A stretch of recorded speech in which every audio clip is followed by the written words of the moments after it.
Hey everybody, welcome to another episode of Just Open It, the YouTube series in which I open recently acquired action figures. Thank you for clicking play on this video, I really appreciate it. Subscribe to my channel if you're a fellow action figure enthusiast that likes to open their toys. This episode I'm featuring McFarlane Toys Cyborg from Teen Titans, the cartoon series that aired on Cartoon Network in the early 2000s. I was a big fan of this animated series, and I think it is a worthy installment in the overall DCAU, or the DC Animated Universe. Now, McFarlane Toys acquired the DC license a few years ago, and they've been doing an incredible job putting out a variety of action figures. But early in this line's release, I decided to only collect the toys that reflected my beloved animated versions of these characters. Otherwise, I'd be in deep, not just in plastic, but in debt. These figures are a pretty penny, but worth it when you have them. And again, in the interest of just space and my personal taste, I'm only collecting the animated versions of particular characters. So I currently have maybe 5 or 6 of these toys from McFarlane's DC Multiverse overall, and I know dozens have been released already. I have Batman and Superman from their respective animated series. I have Flash and Green Lantern from the Justice League series, and I have Harley Quinn from her own cartoon show. So now I am adding Cyborg to that list, and I'm very excited. So without further ado, let's get into this thing. Now, unlike other action figures I've opened on this series, this one is in a box, not on a bubble adhered to a backing board. So opening this is going to be a little different. And again, I am completely unprepared. I didn't grab a blade or a scissors or anything like that, so I could just kind of be ruthlessly tearing into this cardboard at any time, which is a shame because there's a great illustration of Cyborg here on the back, if you could see that. Something I could find online, I'm sure. So I'm not too beat up about it, but I know that some care has been put into this McFarlane packaging. Todd McFarlane himself being a bit of a perfectionist when it comes to this stuff. Also from Phoenix, Arizona. Maybe not Phoenix specifically, but from the greater Phoenix area, as I am. So a nice native connection with this figure. So I'm opening it like a box. It just kind of had 3 pieces of tape up here. And I'm opening the flap. I'm extracting the packaging. But what's interesting is, despite this not being a traditionally packaged action figure as far as being a bubble on a board, there is still something of a board in the box that has accessories attached to it, including the figure stand, which I have found to be necessary with these figures. McFarlane's interpretation of even the Bruce Timm animated style, or this particular animated style, they're top heavy, so they kind of need their stands for display. And so I'm just trying to get at this stand right now.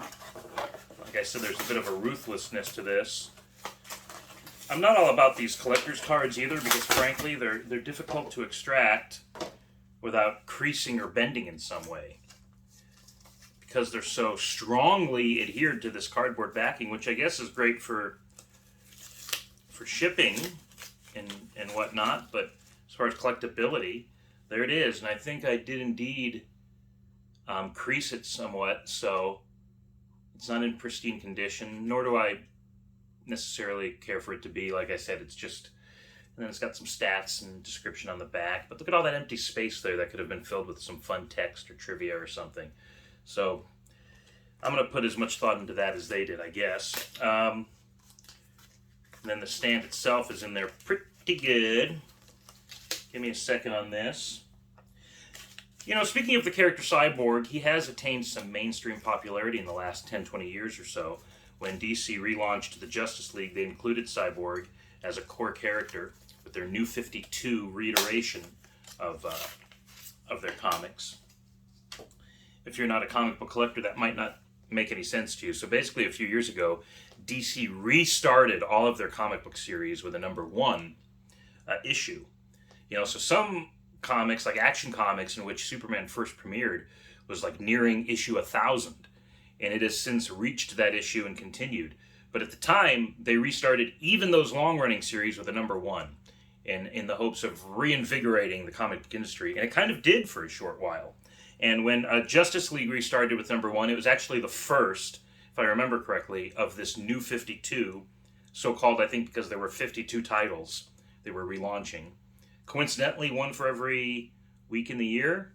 DC just kind of loves that number 52. But so Justice League number one included Cyborg as one of its core founding members. And of course, Cyborg was in the Justice League film that came out a few years ago too, directed by Zack Snyder, cinematically, but then definitely also in the Snyder cut that was released last year on HBO Max. Some controversy around that character's appearance too. The actor Ray Fisher had a lot of opinions about the way he was treated on set and the treatment of his character in general. Now, I will say, when I saw that Justice League movie in the theater, that I enjoyed it enough as a fan. I didn't think it would be a movie that I'd rewatch necessarily, but I definitely enjoyed it.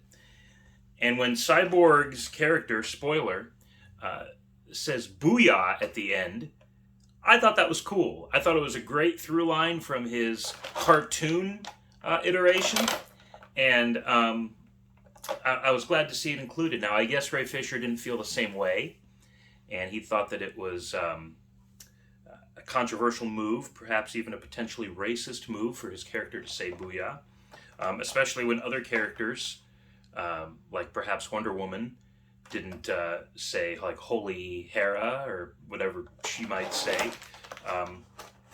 But I, for one, was grateful for that line's use in the movie, because I thought it created kind of a touchstone for younger fans who have watched Teen Titans cartoons to say, hey, that's the guy, that's my guy, you know? So I hope in the grand scheme and the broader narrative of cultural impact, that would be the way that scene and that line is digested. Not so much in any other way, but to say, hey, this is a character that you know, here's some vernacular, here's some language that this character uses, and in so much that he has like cybernetic parts and appears to be like a cyborg, he says these certain things too, for the relatability, for the branding, for the connectiveness with the audience. I'd love to hear your comments on that thought below. So this is a dense character right away. I'm extracting him from the package, and boy, is there some density to this plastic.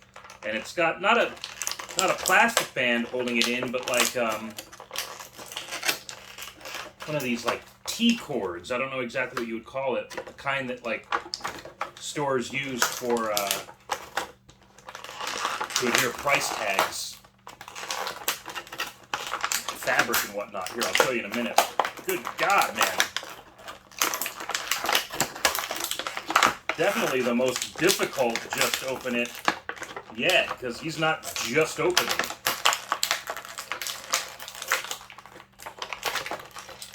What am I missing here? Cyborg. Can you come out to play, buddy? Wow. Wow, that was tough. I apologize for that noise, but maybe for some of you that'll help you go to sleep. It'll be that kind of, whatever those kind of videos are on YouTube, that RSM or whatever. But the cord is so tough, it's actually still in there. And it's got like kind of that T-top. I don't know what else to call that, but boy, that was packaged in there tight. So forgive me for that again, but now that Cyborg is in hand, it might have been worth the effort. Let's see. Golly, what a dense figure. And I mean that in a positive way, like he's solid, boy. And, you know, these McFarlane toys, these McFarlane figures, I'd love to hear some feedback from you guys, because their joints, their points of articulation, click like that. I don't know if you could hear that. I'm not a fan of that. I don't know what's going on in there, the build of the figure. I don't find that it actually helps me at all in its articulation, but maybe it does and I don't know it. So if you're familiar with like the build of action figures, how they're actually constructed in plastic, I'd love to hear your feedback on that. Because I'm just a collector. I'm just a fan. I haven't really gotten into like the almost literal nuts and bolts of how action figures are made. And I will not profess to be an expert in that area at all. But here he is, Victor Stone, Cyborg, from the Teen Titans cartoon. And I like him a lot. I really hope McFarlane decides to release the other characters in this style from that show, like Robin. I loved Robin's design.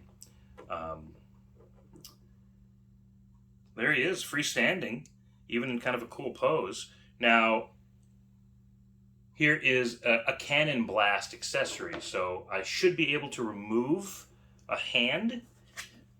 And if I'm going to use this card, it should be this hand that I could remove. So this is freaking me out. But boy, okay, it popped right off. Now this just goes right on.